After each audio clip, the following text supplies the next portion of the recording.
afternoon, BA3A. Good afternoon. This sequel, we will be proceeding to chapter 11, which is Ge-Rizal's literary works. We will be discussing selected poems and essays of Dr. Ge-Rizal. So please read our objectives for this chapter. At the end of the last chapter, Students from BA 3A should be able to identify and explain the central themes, historical context, and key messages of Dr. Ge-Rizal. selected poems and essays with at least 85% accuracy through guided discussion and written analysis. Analyze and interpret excerpts from Rizal's work by creating a written output or poem that illustrates Rizal's advocacy for education, nationalism, and moral integrity as assessed as using rubric. Demonstrate Appreciation and nationalism by expressing personal insights and commitments to uphold Rizal's ideals for love, language, education, and country through a reflective essay or class sharing activity showing sincerity and cultural pride. Okay, thank you. So let's proceed to the introduction of the chapter. So in this chapter, we will be discussing unselected poems and essays of Dr. Ge-Rizal that aims to inspire us to be patriot and a sense of identity for us as Filipinos. So we will be discussing the poems to my fellow children, to the Filipino youth. They ask me for verses, letter to the young women of Malolos, the flowers of Heidelberg, the indolence of the Filipinos, and the Philippines and Centurions. So we all really know or aware that the works of Rizal is for preserving or restoring the country, our culture, our native language, and overall, as a Filipino, or the works of Rizal mainly on the preservation of the identity of the Filipinos in the Philippines. Okay, so let's proceed to my fellow children. So this poem, or translated in Tagalog as Sa Aking Mga Kababata, is believed to be Jose Rizal's first poem when he was only 8 years old. This was written in 1869. So the poem expresses his early patriotism and emphasizes the importance of loving and preserving one's native language as a reflection of identity and freedom. Okay, so I have next is the historical context and summary. So why did Jose Rizal, at a very, very young age, 8 years old, was able to write this specific poem? So this is why he was, this is why Rizal write the poem. So it was written during the Spanish colonial period in which Filipinos were discouraged from using their native languages. The poem calls for pride in Tagalog language, which Rizal reminds his fellow youth that language shapes one's culture, unity, and dignity. He also laments the loss of the original Tagalog alphabet and urges its revival. So imagine at the age of 8 years old, at the age of 8, he was able to lament the loss of Tagalog, which in fact, sa reality, especially for us, nagdula katana. But for him, sa iyang pagkabata, he was able to lament, the wedding of our native languages. And in his poem, he highlighted to revive the specific or the language that we have, which is dati Tagalog. But today, when we talk about our kanang kung unsa ta, ato identity is Filipino. Pero if we talk about the language, we are Filipino who speak Filipino. Right? Yes. Okay, so this will be, so first stanza, second stanza, and so on. Bailo. Okay, so read first the first stanza. Whenever people of the country truly love the language which by heaven they were taught to use, that country also surely liberty pursue, as does the bird which soars to Okay, Miss Tabot, kindly stand and explain to me kung saan yung nasabtan sa first stanza. Whenever people in the country really love the language which haven't been able to use the country of social media. Start the very source. Whenever people of the country truly love kung unsa ang for me kung unsa jud kibali if unsa jud ang imuhang love ay kibali sa country unsa jud imuhang pag-love ana na language kanang dapat na asay kanang liberty bitaw na freedom na pwede ka magamit freedom speech ngayon na pwede ka free as a bird para sa Thank you, Miss Tabot. Let's proceed to the second stanza. For language is the final judge and referee upon the people in the land Where it holds sway. In truth, our human race resembles in this way the other living beings. Work in liberty. Okay, so Mr. Mercader, kindly stand. Ano yung description niya sa language dito sa second stanza? For the language is the final trajectory upon the people in the land where it falls. In truth, our human race symbols in this way the other living beings.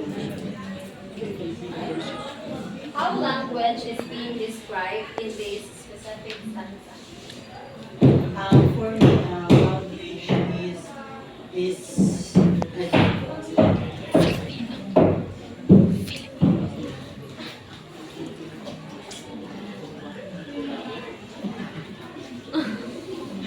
Ginilisa na lang. Okay, how about Ginilisa.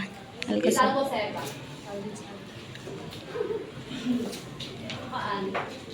Our language should know the limits when we connect to others, because sometimes if we are overpower sa atong language, we are not adapting, we are not exercising it accurately and appropriately. So dapat si language and the liberty should connected to each other to have a good society, as well as where people can communicate actively without discriminating others' languages. Okay, thank you, Ms. Alcoseba. So in this stanza, it describes language as the powerful one in which it is become the judge and the referee that represents you as your identity as a Filipino, and also if you speak that specific language, it is your freedom. So when we speak our language, it is freedom. yeah Right? Okay, right. Ready na po nga. Groups. Stanza 3, go! Whoever knows not how to love his native tongue is worse than any best or evil smelling fish. To make our language richer on, to be our wish, the same as any mother loves to feed her young.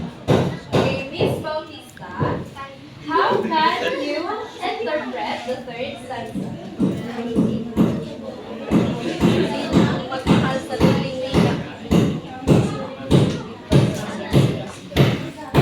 Sariling wika ay mas mabaho pa sa malansang isda. Ay, masangsang.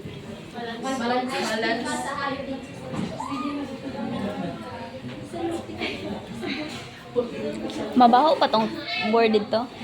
Maamoy. Mabaho. Balansang isda. Kaya di ba na po yung word na other sa masangsang? Quote na hindi marunong magmahal sa wika ay sa sariling wika ay higit pa sa Malansa. malansang isda.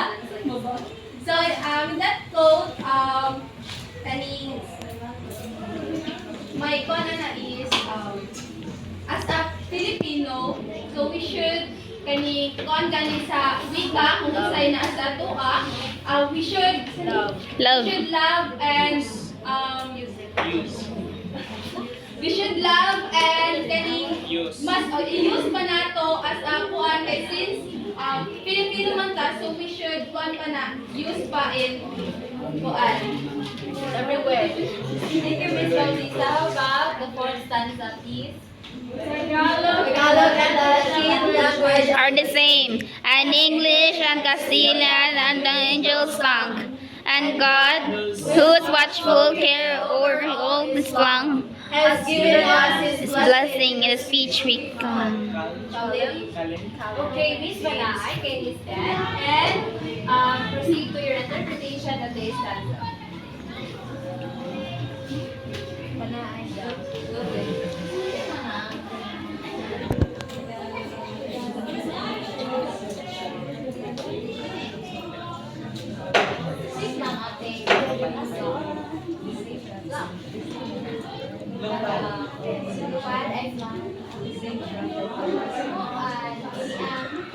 Sa abuan natin ha, biskan unsa pa man ang language makanang biskan unsa na yung mga language, si God is kanang mura siya gikuan ito kanang pili na kanang kuan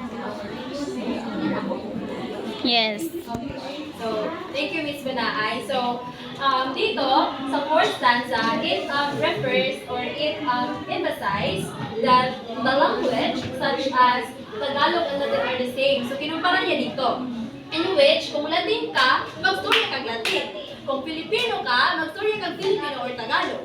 So, same, equal. So, that's why, kailangan na to ilab ang ato ang Language. So our mother tongue, like all the highest that you know, had alphabets and letters of its very own. But these were lost by furious waves from our throne, like bankas in a stormy sea, long years ago. Okay, so what are the main points of the poem? It is the love for one's native language, marked as of a true poetry says. So when you love your language, then you love your country. Language unites people and defines the nation's identity. Neglecting one's language reflects a lack of cultural pride. So kung wala nimo gimahal imong sariling wika, therefore imong gineglect imong culture. Yes. So dili ka belong sa Filipino kung you don't love your Language. The poem uses vivid imagery and metaphors, such as birds symbolizing freedom and fish representing those who ignore their language. So, nabasa naman yung ina. So, the significance of the poem. So, this poem serves as a timeless reminder for us Filipino the importance of linguistic and cultural preservation, as what I mentioned earlier sa introduction. So Rizal's message continues to inspire Filipinos to value their heritage, use their native language with pride, and recognize as a foundation of national identity. So wala tayong mahimo, no?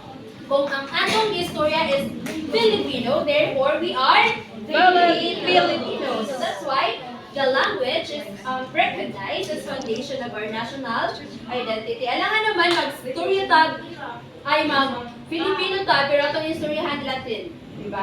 So, wala. So, let's proceed to the Filipino youth. The second, poem, written by Dr. Jose Rizal. So, this poem, originally written in Spanish, which is titled A La Juventud Filipina.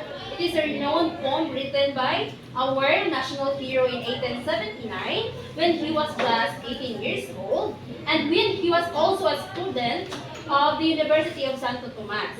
It is a masterpiece in Spanish literature written by a Filipino and a steering message that regards the youth as a fair hope of the fatherland. Yung sinasabi nga ni, ang kabataan ang pag-asa ng bayan. So, Bella Esperanza de la Patria Mia. The poem calls on young Filipinos to reach their potential, utilize their talents, and contributes to the progress of their nation. So, ang aim ng poem na ito is to encourage youth to use their talents for progress of our nation. This is during his time.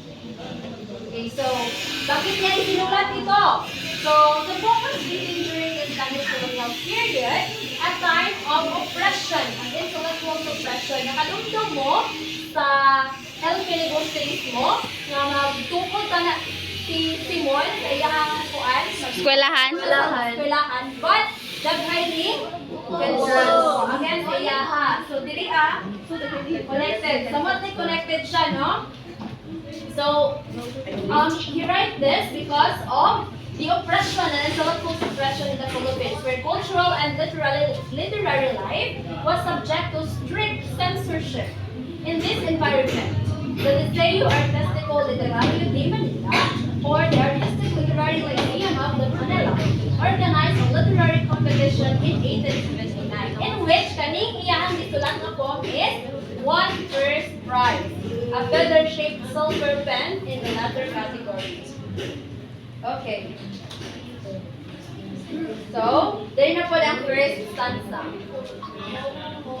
Hold high the brows, serene. Where now you stand, let the bright sheen of your grace be seen, fair hope of my fatherland. Second stanza. Come now, thou genius grand, and bring down inspiration with a mighty hand. Swifter than the wind's violation, raise the eager mind to higher station. Come down with pleasing light of art and science to the fight.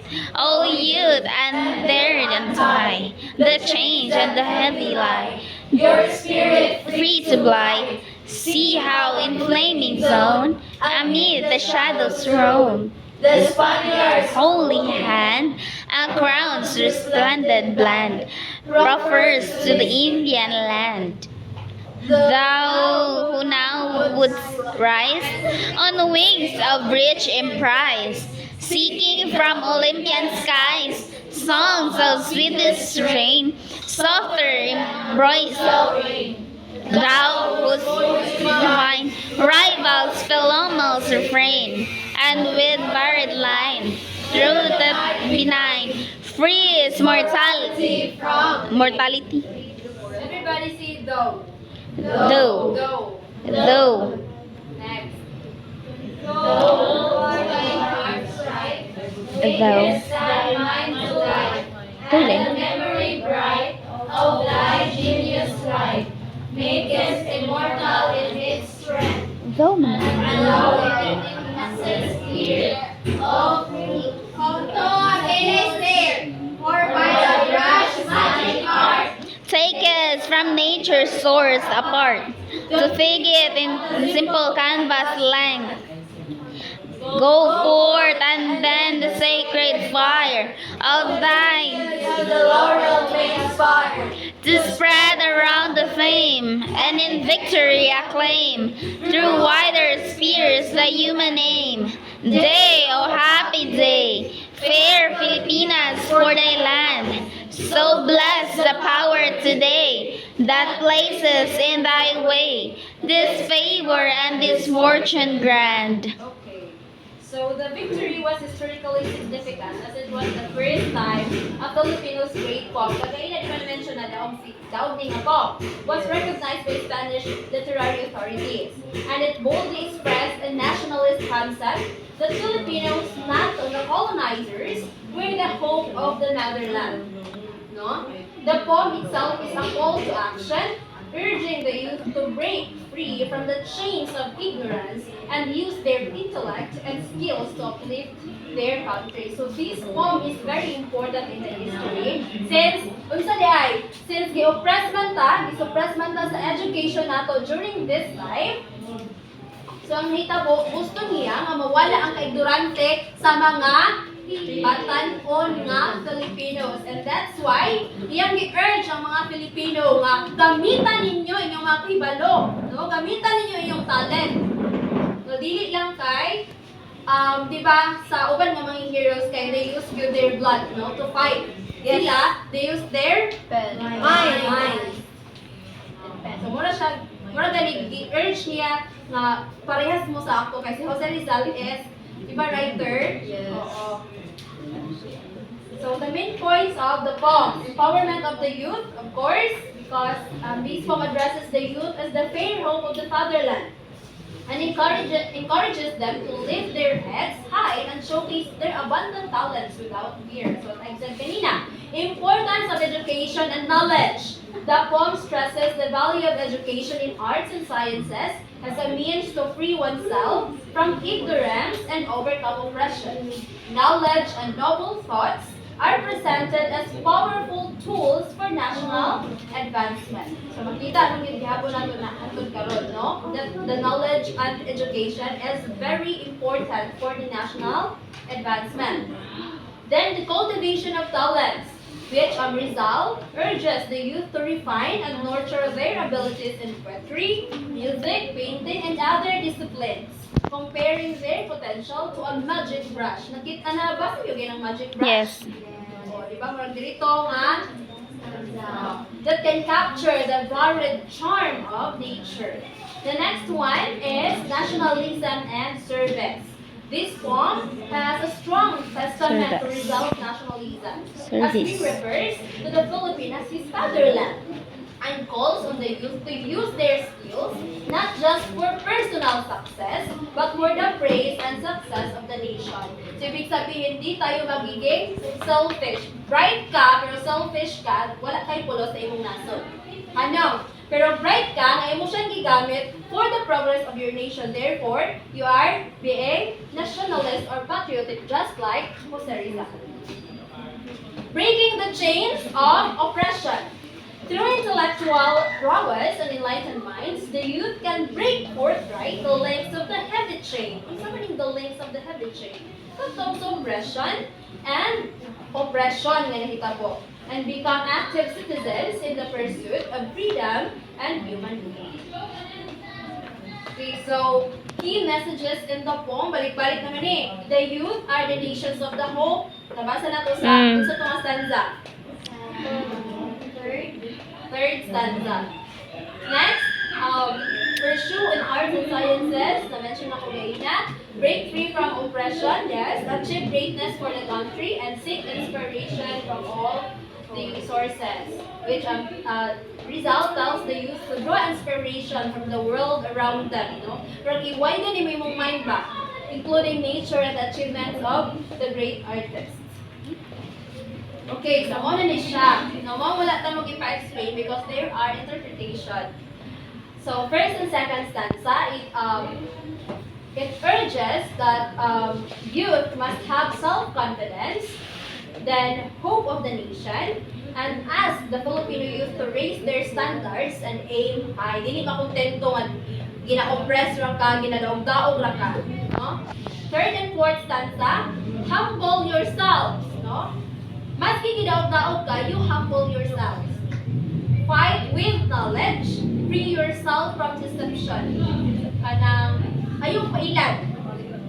See how Spaniards prosper in our homeland while Filipinos suffer. So, tanawa ko no, sa third and fourth stanza ni siya ha, tanawa kung giunsa pag-success sa mga Spaniards pero kitang mga Filipino nag-suffer, nag-antos.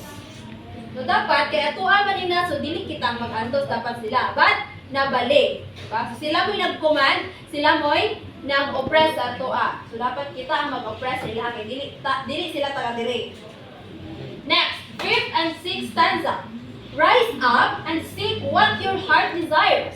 You are the voice of change and comfort. So, it is believed that the youth are the voice of change and comfort. Tinood ni Joshua?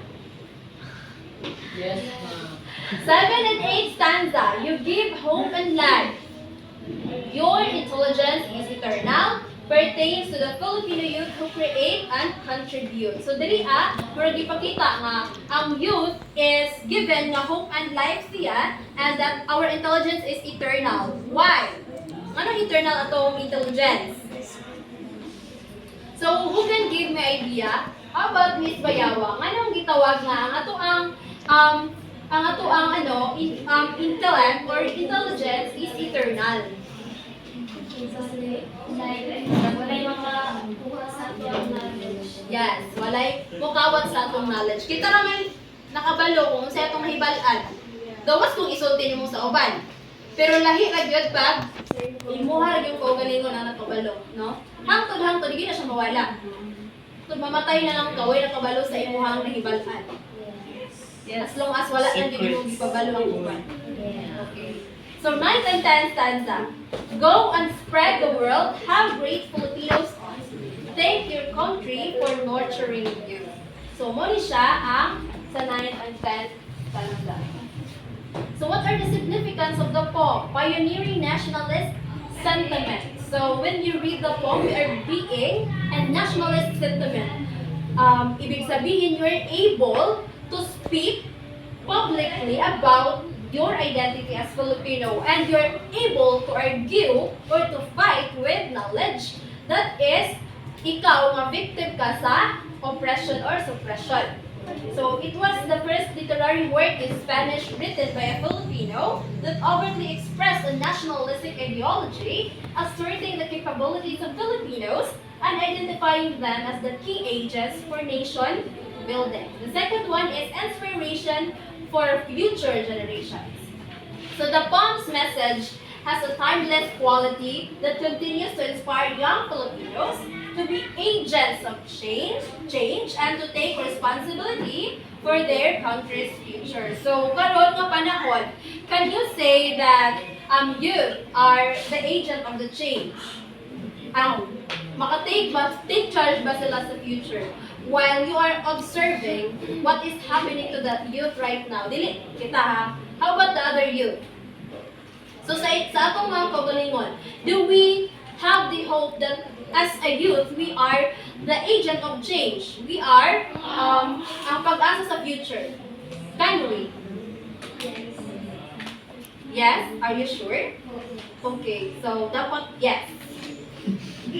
Dapat yun, yes! Okay, so symbol of intellectual resistance. So this poem is the symbol of intellectual resistance.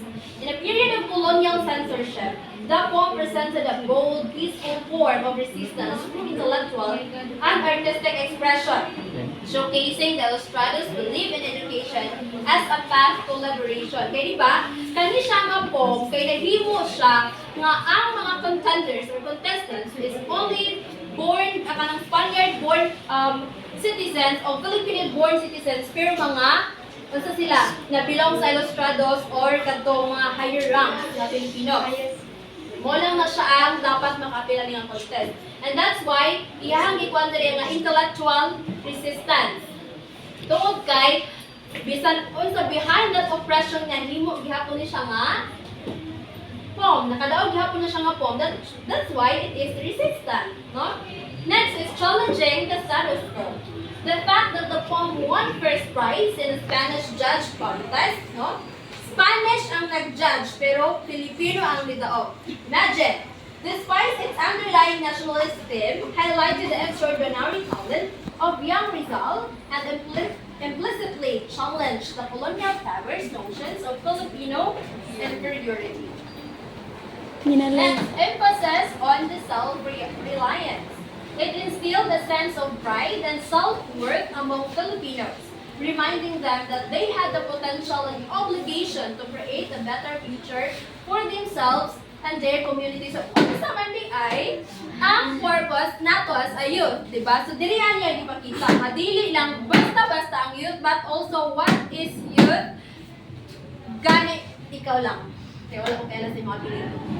Oo. Sige, gi-imply ni Rizal, ani, nga dili lang basta-basta ang youth. Unsa gani ang youth? Ani nga, pom? Ayan! Another. Okay, the hope for the future and the agent of the change. So let's proceed to the Ask Me More verses. Ano kaya? Okay, so this poem, the Ask Me For verses, also known as in Spanish, Viven Versos, was written by Rizal in October 1882 while he was studying in the Spain. So, kani siya nitabo abroad. So, this poem reveals that Rizal's feelings of sadness, isolation, and deep homesickness as he lived far from his beloved homeland, the Philippines, It was inspired by a request from his friends who asked him to compose a poem for a New Year's Eve celebration. So, ambot kung naabay ko na itong last nga mga reports sa midterm pang coverage, nakadumdum ko, pero kaya siya, nakita po siya nga, na yung mga friends niya during kanang gathering, inig sa New Year's Eve, nga kibalik, noon manggod siya nga writer. So, gi-ask niya nga, what if mo write ka o mga kuan? Kanang, ang isa ka friend kay nangayo siya ang isa ka verse, ang isa pud ka friend niya nangayo pud isa ka verse. So, iyan na lang gi-titlean og They Asked Me for Verses. So, nara who asked him to compose a poem for a New Year's Eve celebration. But instead of a joyful piece, Rizal produced a work filled with longing and melancholy. What's nang longing and melancholy? Kamingaw o Melancholy. man bukol nagbuulay jud kaayo, aligot-got, no? Okay, so historical context. So during this time, Rizal was a young student abroad, experiencing loneliness and disconnection from his native land. The Philippines was under Spanish rule. So di ba, during sa iyang abroad kay dako ba og rank ang family ni Rizal. So siya maka-abroad siya. Pero ang country is, di ba, gisakot gyapon sa Spanish, no? So hayahay siya, mataas siya sa rank. Pero what about the other Filipinos? So the Philippines, yes, and although Rizal was beginning to see the injustices of colonial oppression, he also felt powerless to change them while far away. So saan man niya pagtabang na naman siya sa abroad during that time. So mo na siya gihimo niya ni nga wala. So everybody kindly read. They beat me, strike the lyre. So long now, mute and broken. But not a note awaken, nor will my muse inspire. She summers coldly and bubbles when tortured by my mind. She lies when she laughs and thrills, as she lies in her lamentation. For in my sad isolation, my soul nor frolics nor feels. Time. But now that has vanished, when indulgent love or friendship called me a poet too. Now of that time lingers hardly a memory, as from a celebration, some mysterious refrain that haunts or remain of the orchestra's activation. A scarce-grown plant I see, uprooted from the Orient, where perfume is the atmosphere, and where life is the dream. O land that is never forgotten, and there is sing the birds with their melody, the cataracts with their force, and on the swollen shores, the murmuring of the sea. While in my childhood days, I could smile upon her sunshine. I felt in my bosom, seething a fierce volcano ablaze. A poet was I, for I wanted with my verses, with my breath, fly and propagate her renown. Raise her from zone to zone. From the earth up to sky, I left her, my native heart. Spoiled and shriveled. No longer repeats of my old songs of mirth. I sailed across the vast ocean, saving for my fate, nothing. In my madness, That instead of the wheel I saw, the sea around me rose, the specter of death and sadness. The dreams of younger hours, love, enthusiasm, desire, have been left there under the skies of that fair lovers. Oh, the not as of my heart that languishes, songs of love. For I tread this desert of no surprises.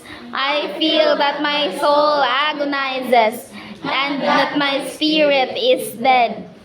Okay. In the poem. Patay. So, sa poem na, sige siyang mention of her. Kinsa ng her? Katog. Sige. Para gid na to masabtan kung ano, kinsa ng her? Wala ka curious? Kinsa ang her? I think it's her mother or her loved one. Okay, His loved thank one. you, Mr. Gumina. So the her in the poem is the Philippines. Babae ang Motherland kaya iyang i-describe sa Philippines. So in the poem, he expresses how his heart is heavy with grief and how he has lost his strength and inspiration. So wala na white ano gana ani nga nag-create siya og verse, no? Unsa pa may pulos nagsigog study diri pero naglisod ako ang country. So the once vibrant muse that inspired him in his youth has become mute, moral, Naamang.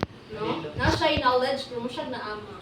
So may ang ikatabang kay naman siya sa layo, reflecting how sorrow and distance have silenced his creativity. He remembers the days in his homeland when nature, freedom, and youthful dreams once inspired his verses. But now in a foreign land, his words feel empty. Gimingaw gid siya, no? Gibati gid siya kamingaw during this time. Kay imagine that was usa sa inyo ka importante ang New Year's Eve. Di ba pag mag New Year's Eve kay basta parents na ko jud kay ang experience yun ako kay ginang kumpleto jud mi. Before mag 12. Oh, di ba? Before mag 12. So in ana pag iya ha kay during that time sa ilang gathering New Year's Eve celebration pero during that gathering gipangayuan siya og mga verses sa iyang mga friends which is nadumduman niya nga layo ra kay siya no layo kay siya. He was abroad, no? That time. So, dili niya makuha iyahang family. Especially ang Philippines.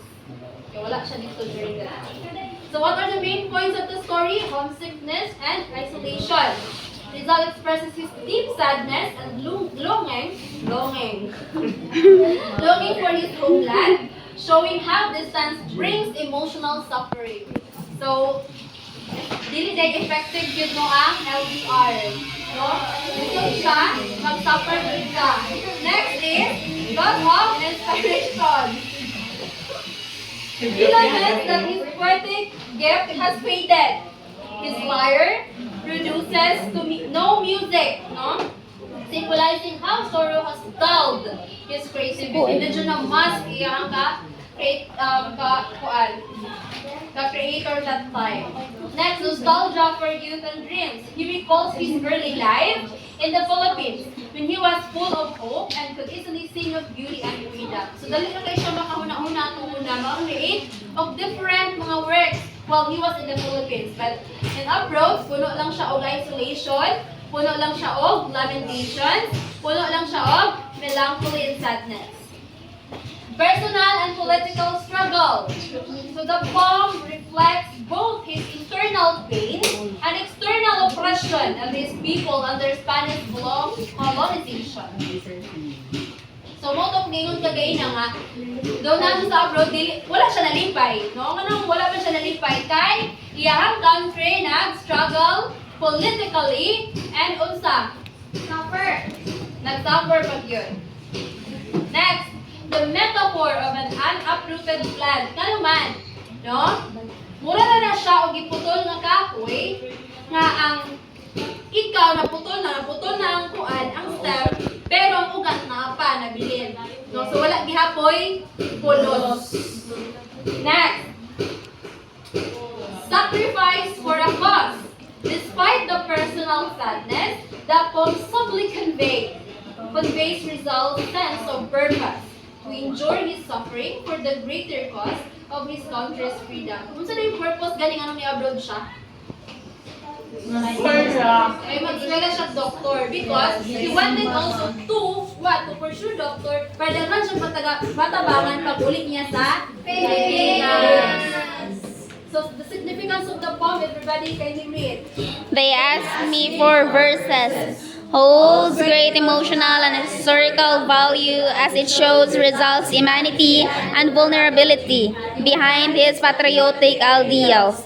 The poem mirrors ignores the pain of exile that many Filipinos would later feel during the struggle for independence. It also highlights how love for one's country can both inspire and wound a person deeply. Ultimately, the poem reminds readers that even in sorrow, Rizal's heart remained loyal to his homeland, and his suffering became part of his greatest sacrifice for the nation's freedom. So, kana siyang conclusion is as a whole, so dito ko na siya basakon. So, diri lang sa kutaman sa significance of the poem. So, any questions, clarifications, and violent reactions about the three poems that I've discussed earlier? So, unsa ito gidiscuss nato nga poem? Number Sa one. aking mga kabata. To my fellow